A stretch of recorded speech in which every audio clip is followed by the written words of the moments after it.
They broke the universe he refused to notice. The morning they made first contact, Milo Straker was face down on a stranger's couch in the lower Ninth Ward, with a half-eaten bag of chips under his left cheek and no memory of how he'd gotten there. He found out about the aliens the same way he found out about most things. A too-loud television. Someone else's apartment. The sound turned up because whoever lived here was half-deaf and didn't much care about the state of the world or the man sleeping in their living room. Milo rolled over, stared at the ceiling. The ceiling had water stains shaped like a continent he couldn't name. On the television, a news anchor was explaining, with the specific tonal flatness of someone trying very hard not to scream, that 17 craft of unknown origin had descended into the upper atmosphere over major population centers in the last 6 hours, and had not yet communicated anything at all. They were simply there, waiting. Huh, Milo said. He sat up. His ribs ached from sleeping on a spring. He was 38 years old and had the posture of a man who had been disappointing people for a very long time. His hair, dark going to gray at the temples, was doing something architectural on one side. He had a tattoo on his forearm, a small sun, faded green, that he'd gotten in the Gulf when he was 22 and believed in things. He didn't remember getting it. That was a different version of him. That version had gone somewhere during the second tour and not come back. He sat and watched the television. The craft, the anchors were calling them objects, like they might be asteroids, like naming them something neutral might contain the terror of them, were enormous. The one over the Gulf Coast was 4 miles across. It had occluded part of the sunrise. People had been posting about the weird shadow before anyone understood what it was. Milo's phone buzzed. He looked at it. 4 missed calls from a number he knew well. He set the phone face down on the cushion. He found his shoes by the door and let himself out. The city looked wrong and right at the same time. Wrong in the specific way it always looked when something had shifted in the frequency of things. The way it had looked after Katrina. After his first deployment. After the morning he'd woken up in his own apartment and found he'd bent every piece of silverware in the kitchen drawer into abstract shapes without having touched any of them. That had been 4 years ago. He hadn't told anyone. He'd bought new silverware and started drinking a little more seriously. Right, because New Orleans always looked right to him. Alien ships or not. The heat. The particular smell of the river and something frying somewhere. The way the neighborhood dogs had gone very quiet, all of them sitting at the ends of their chains and looking up at a patch of sky where nothing was visible, but where something was absolutely wrong. He walked 4 blocks to a coffee shop that was implausibly still open. The woman behind the counter looked at him and said, "You see the thing? I saw it on TV. What do you think it is?" Milo thought about it. "Trouble," he said. He sat at the counter and drank 2 cups of coffee and listened to people talk. They were scared.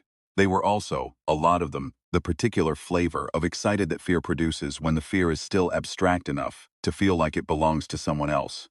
He'd felt that before too. He knew when it stopped feeling that way. His phone buzzed again. He drank the rest of his coffee. Then he picked it up. "Dance," he said. "Milo." The voice on the other end was lower and more careful than it used to be. Dante had gone into a building in Fallujah and come out the other side in pieces that had been reassembled into something that worked but worked differently, and part of that was the voice. Slow now, deliberate, like each word got inspected before deployment. "Where are you? Coffee shop on Dauphine. You see the news? I saw the news." A pause. The sound of wheels on old wood flooring. Dante had been in his chair for 11 years. And he moved through the world with an efficiency that made Milo feel slow by comparison. "I need you to come over here. Dant. There is a 4-mile spaceship over the Gulf of Mexico, Milo. I think maybe you come over." Milo looked at his coffee cup. He thought about his son, who was 7 years old, and lived with his mother 20 minutes away, and who Milo was not supposed to approach within 500 feet of under the terms of a restraining order that he absolutely deserved. He thought about the last time he'd seen Marcus. Through a chain-link fence at a school playground, just catching a glimpse of the kid's face from a distance before the school aide spotted him and made a call. Marcus had his mother's eyes and Milo's jaw, and he was 7 years old under a 4-mile alien spacecraft. "I'll be there in 20 minutes, Milo said. Dante's apartment was ground floor, second house from the corner on a narrow street that flooded every time it rained. It was cluttered with books and tools, and the detritus of a man who fixed things for a living, because he couldn't stand to see something broken and do nothing. The walls had maps on them. Real ones, paper, marked up in different colors. Dante had been making sense of geography since the war, as if the right map might explain how he'd ended up here. Milo let himself in with the key Dante had given him years ago, and which he'd almost lost and never quite had. Dante was in the kitchen, watching 3 different news feeds on 2 laptops and a television simultaneously. He was a large man, wide through the shoulders, with a beard going silver, and eyes that had seen a number of things they would never entirely forget. He handed Milo a cup of coffee without looking up. Professor Okafor called, Dante said. What did she want? She wants to run more tests on you. Not a great time. She said the reads she got last month were off the charts. She said she's never seen neurological profile like yours. He looked up. She also said, and I'm quoting her here, that she thinks you might be the single most capable human being on this planet right now, if you'd stop drinking long enough to figure that out. Milo drank the coffee. The ships haven't done anything, he said. The ships haven't done anything yet. Dante rolled back from the table. There are 17 of them. They're in geosynchronous positions above every city with a population over 2 million. That's not a coincidence. That's a coordinated waiting pattern. They're studying. They'll stop studying eventually. Milo looked at the screens. One of them was showing aerial footage of the ship over the coast. Its underside lit from below by the morning sun, its edges impossibly smooth and dark. It didn't look like anything he had a reference point for. It looked like a fact. 13 months, Dante said quietly. Milo looked at him. That's how long since you told me you were going to get it together, for Marcus, for the custody hearing. Dante's voice was level, not accusing, just the sound of a man who had long practice carrying heavy things without putting them down. You didn't. I know. Something's coming, Milo. Whatever these things are, whatever they want. And when it comes, the world's going to need. I don't know what the world's going to need. But I know what I need. He met Milo's eyes. I need you to still be here. Milo set the cup down. Outside, the dogs had started again. That specific worried sound, somewhere between a bark and a question. The first contact came 41 hours after the ships arrived. It was not as people had hoped and feared a broadcast. No signal, no translated greeting in every language. What it was movement. The craft began to descend, not all of them. 4. The one over the Gulf Coast came down to 8,000 feet and deployed what the military was already calling, with the particular bureaucratic blandness of the deeply terrified, atmospheric units. Hundreds of them, oblong and dark about the size of a school bus, they moved through the air in formation patterns that no Earth aircraft would or could replicate, cutting impossible angles, maintaining perfect relative distances, making no sound at all. And then they started doing things to the neighborhoods below. Not bombing, not burning, something more deliberate and more disturbing. Objects being removed, structures being measured and examined, and in some cases disassembled with a precision that left the foundations intact. Animals were collected. People who got too close were collected too, lifted, examined, returned, deeply shaken. The message, if you could call it a message, was, we are assessing, we are making a list. Military response was immediate and ineffective. Weapons slid off the atmospheric units like water off a seal. Missiles detonated against their surfaces and left no marks. The units simply noted the attacks and continued their inventory. Milo watched this on the news from Dante's couch, where he'd been sleeping for 3 days.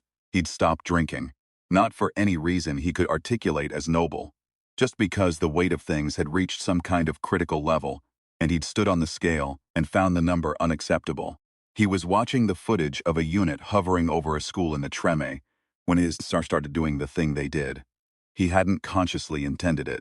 He was just watching, and the footage was showing a unit descend to maybe 20 feet over a school playground, its underside scanning the space below with beams of pale light. And there were kids in the image, running, a teacher herding them toward a building. And Milo's hands moved, and the coffee table between him and the television slid 4 feet to the right and cracked against the wall. Dante looked at it, then he looked at Milo. Good, he said. Professor Amara Okafor ran her lab out of a community college on the edge of the city that was, against all reasonable expectation, still operating. She was 61 years old and had the kind of focused stillness that comes from spending decades in a room with instruments that reward patience. She had been studying Milo for 2 years. She considered him the most frustrating and most interesting subject she had ever encountered.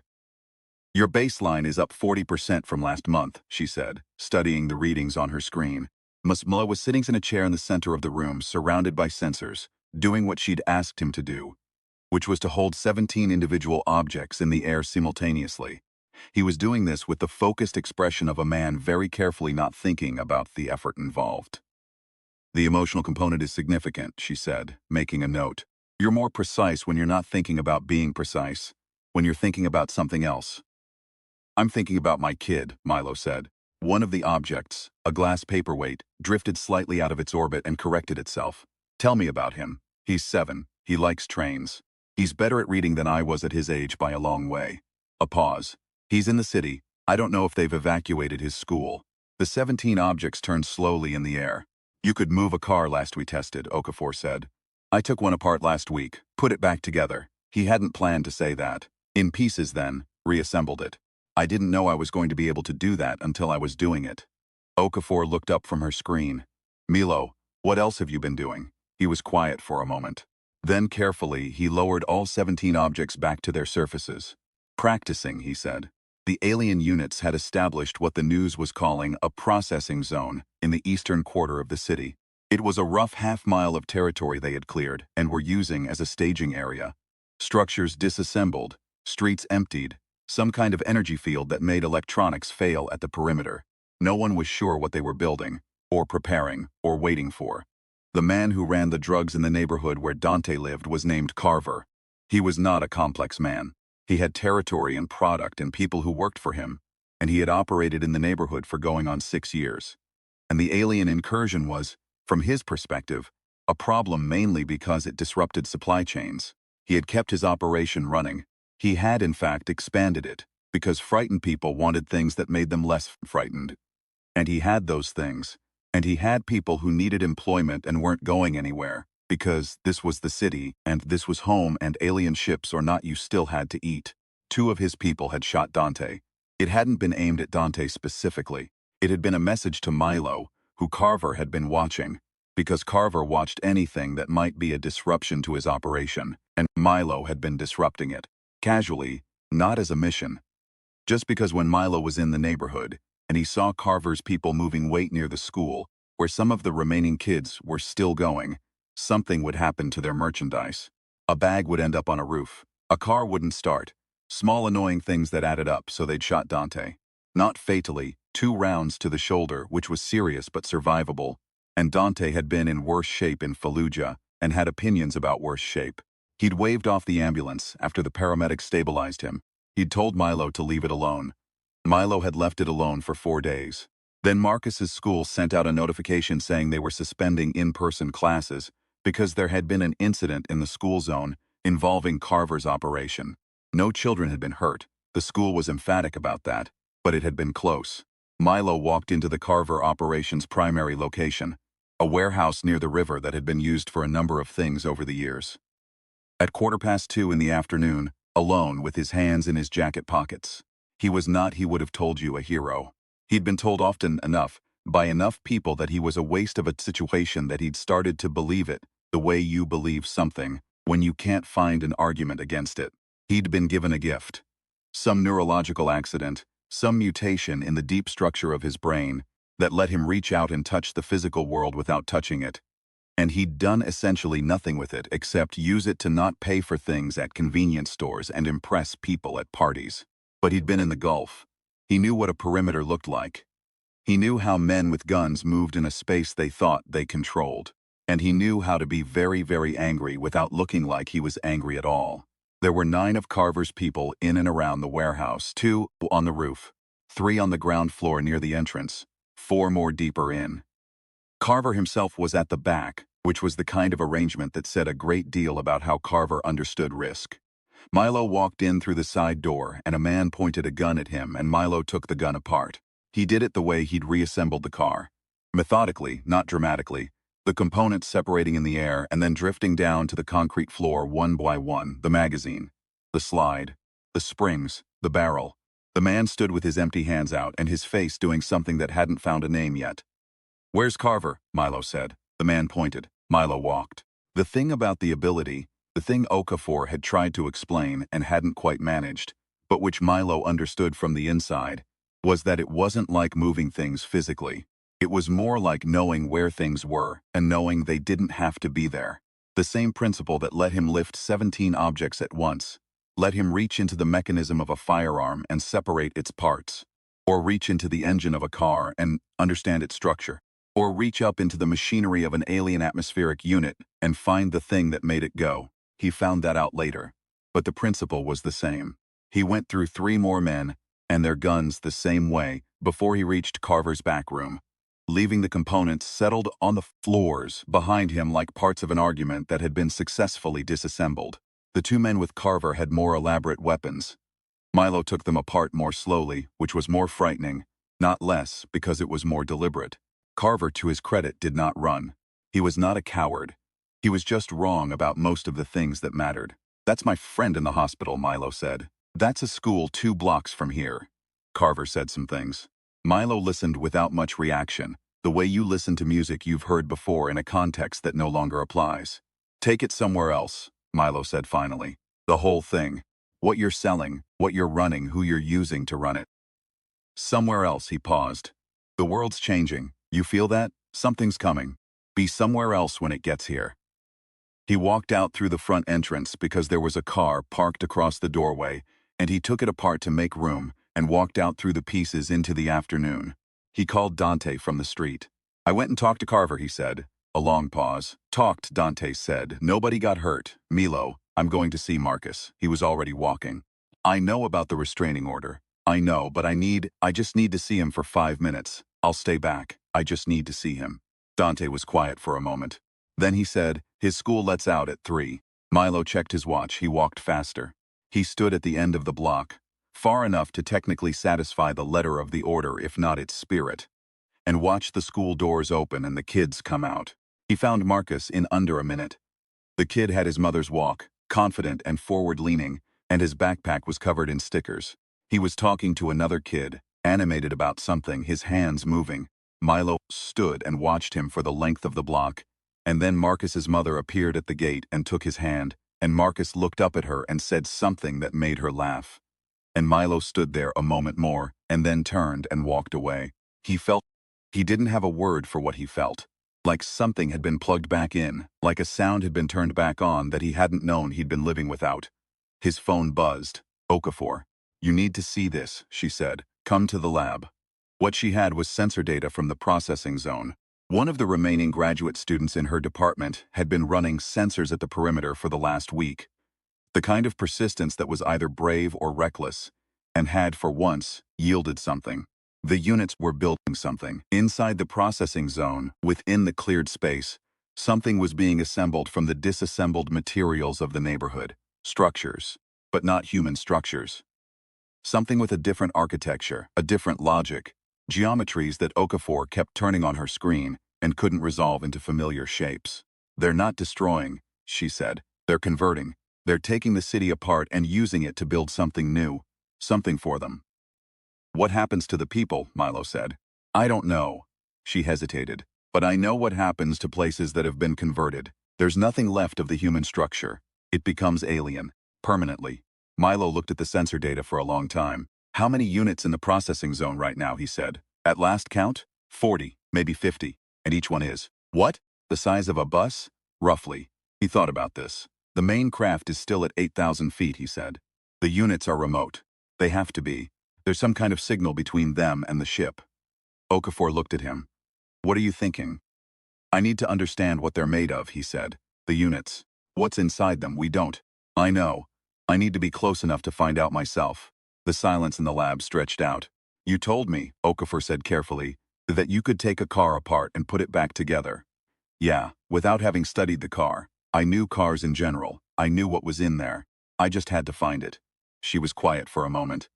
"What you're describing would require, Milo, you'd be at the perimeter. The units move. If one of them came down, can you run the sensors from further back? Record what I find. If I can work out their structure, even part of it, you could theoretically disrupt their function," she said. "If the structure has a component that's critical, if it's something you can reach." "Yeah." She stared at him for a long moment. "You understand what I'm saying when I say your neurological profile is unprecedented. You've said it a few times. What I mean is, I don't know your ceiling, Milo. I genuinely don't. And that means I don't know what you could do if you stopped holding back." She folded her hands. The holding back is not a good habit for the record. I know. You've been holding back for how long? He thought about the silverware in his old kitchen, bent into shapes while he slept. A while, he said. He went in at dawn. Dante had insisted on coming as far as the perimeter, which Milo had argued against and lost. Because Dante had a way of losing arguments that was really a kind of winning them. And also because Dante had once navigated the streets of Fallujah in his chair, while coordinating 3 fire teams over a radio and calling that a normal Tuesday, and 8 blocks of alien-patrolled New Orleans streets were not going to stop him. They moved through the pre-dawn quiet, the streets empty in the specific way that means not abandoned but held. The city breathed around them. Somewhere behind them and far above, the great ship sat at 8,000 feet, and whatever it was, it watched. At the perimeter, Milo could feel the units. This was new, or rather, it was an extension of the thing that had always been there, the sense of objects in space, their mass and structure, and the forces that held them together.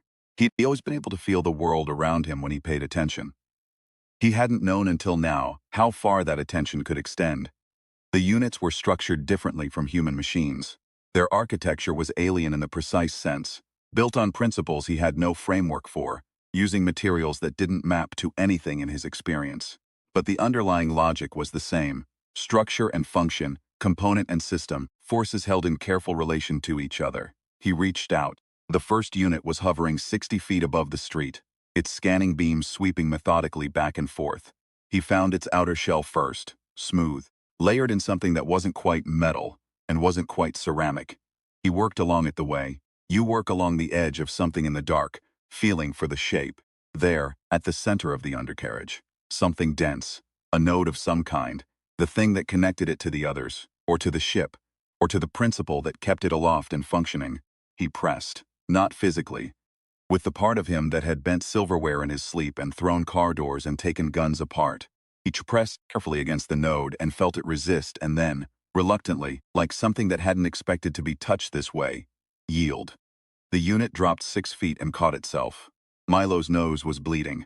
He touched it with the back of his hand, checked the result, and kept going. The node was connected to a network. He could feel the network now. All the units in the zone, linked, sharing information, sharing load. Each one was both independent and part of the collective. That was elegant. It was also, he realized, a vulnerability. Because a network has nodes, and nodes can be separated. He didn't try to take the whole network at once. He found the 3 units closest to the school. It was still there, inside the conversion zone now, the kids long gone, but the building still standing, the playground still there. Marcus's stickers metaphorically still on a fence, somewhere in the geography of what mattered to Milo Straker, and he worked on them. It took 20 minutes. It felt like longer. His head was pounding. He could feel Dante beside him, still and watchful, and distantly he was aware of Okafor's sensors recording everything from 4 blocks back. The 3 units began to behave erratically. Small at first, dropped altitude, interrupted scans. Then one of them began to shed components. Not like it was being taken apart, but like it was losing cohesion, the careful relation of forces coming undone. The other units in the zone responded. They moved, reoriented, some kind of alarm behavior in the network.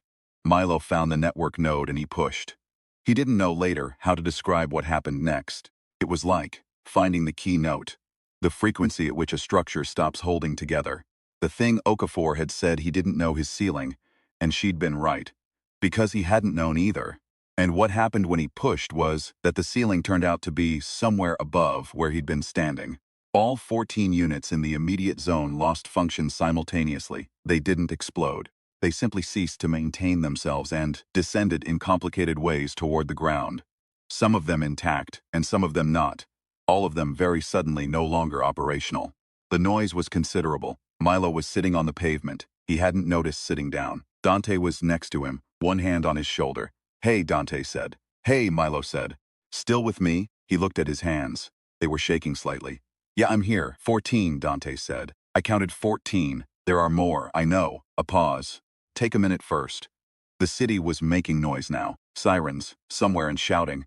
And the particular sound of people processing something impossible in real time. The ship above was still there. 8,000 feet, waiting to see what the next move was. Milo sat on the pavement with his friend's hand his shoulder and let himself be very tired for exactly 4 minutes. Then he stood up. "The network has a center," he said. It connects upward to the ship. Dante looked up at the sky. You think you can reach that far? I don't know. But I think the principle is the same. He looked at the deactivated units scattered across the conversion zone. They built something here. I can feel the structure. If I can find the source node, if you sever the connection between the ship and all the units, Dante said slowly, the whole operation stops. Or they disconnect voluntarily and pull back. Either way, they'd have to reassess. He paused. They've been studying us. They don't know about me. They haven't seen anything like me in their inventory. Dante was quiet for a moment. You know what I thought about in the hospital, he said. When Carver's people shot me, Dante. I thought this is the part where Milo disappears for 2 weeks, and then comes back smelling like bad decisions. He said it without heat. I was already grieving it, already planning for it. Milo said nothing. You didn't disappear, Dante said. You came and sat by my bed for 3 days, and you were sober, and you looked terrified, and I knew that thing in you was finally pointing the right direction. He looked at him steadily. Don't waste it. Milo nodded once. He closed his eyes and reached upward. 8,000 feet is a long way. The signal between the ship and its units was not radio frequency and not anything else with a human name. It was structured, dense, a mechanism of information and command running through the atmosphere like a root system through soil. He found it the way he found the node in the first unit. By feel, by pressure, by the sense of structure that had always been there and that he'd spent years trying to drown. It took a long time. Okafor's sensors recorded his biometrics during this period and noted, later, a number of readings that she could not immediately explain and would spend the following 2 years studying. His heart rate dropped to something near resting. His brain activity, however, was doing something that had no precedent in human neurological literature. He wasn't disassembling this time. What he was doing was closer to translation, finding the language of the system, the underlying logic, and speaking it back. Not as a weapon, as a statement. The statement was, this place is occupied. The statement was, we are here, we have been here. We have survived things you cannot calculate, and we are not in your inventory yet, but we will be very soon, and when you add us to the list, the calculation changes. The statement was, see us. The connection between the ship and the units flickered. And then, in the conversion zone, every remaining unit powered down. They sat on the ground in a rough formation, dark and still, their scanning beams off, their geometric patterns inert. Above at 8,000 feet, the great ship did nothing for a long time. Then it began to rise. The other ships rose too. All 17, over 6 hours, in a coordinated ascent that took them back through the atmosphere and over the course of 2 days, out of observation range. No one was sure if they were gone. The consensus among the people who studied these things was that they had withdrawn to reassess, and that they would return, and that whatever encounter came next would be different in nature from the first, because the inventory had changed, because the calculation had changed, because they had encountered something they hadn't expected. A human alone and unremarkable looking in most ways, sittings on a pavement in the lower 9th ward with blood on his face, who had reached up 8,000 feet and told them to look again. Milo didn't know what came next. He didn't pretend to. He knew that Dante was going to need a new chair. The old one had taken some damage during the operation, and Milo had some ideas about improvements. The kind that came from knowing exactly how mechanisms worked and how they could be made to work better. He was already thinking about it. He knew that Okafor's data was going to require a lot of follow-up sessions, and that he was going to show up for them, and that she was going to push him harder than he'd ever been pushed, and that he was going to try. He knew that the restraining order still existed, and that he had to respect it, and that the right way to get it lifted was through the process and not around it, and that Marcus deserved a father who understood the difference. He called Doreen from the street outside the processing zone, standing among the sibilant alien units, while the morning light came in low and gold over the rooftops of a city that was still here. It's Milo, he said when she answered. A pause. I know who it is. I'm not calling to, I just wanted to make sure he was okay, Marcus. I wanted to know he was safe. Another pause. When she spoke again, something in her voice was different in a way he couldn't quite read. He's safe. He's been asking about you. Milo stood in the gold light and did not say anything for a moment. When things settle, he said, I'd like to go through the proper channels for visitation if you'd be willing to talk about it. She was quiet for a long time. Call my lawyer, she said. Do it the right way. I will. He stood there after the call ended and watched the empty sky. No ships, no units. Just a city going about the business of still being a city, which it had always been very good at. And the river somewhere behind the rooftops doing what rivers do. And the sound of a dog somewhere barking at something that had scared it. And then going quiet again when the thing moved on. He was 38 years old. He had a talent he had spent years burying and had just barely started to understand. He had a son he hadn't been allowed to talk to in 14 months who was asking about him. He had a friend in a hospital who was going to be fine and who had not, this time, had to grieve him. He started walking. The morning was already hot. New Orleans, it was always already hot. He walked through it with his hands out of his pockets and his head up, and the specific sensation of someone moving through a city that recognizes him. The way it recognizes anyone who has stayed when they could have left, who has broken and kept going, who has stood on a pavement with blood on their face and looked up at the possible thing, and decided that it was still, when you got down to it, their street, their city, their sky. The aliens had come with a catalog, a list of what was here. They'd missed something. They'd go back and add it. Milo Straker walked home.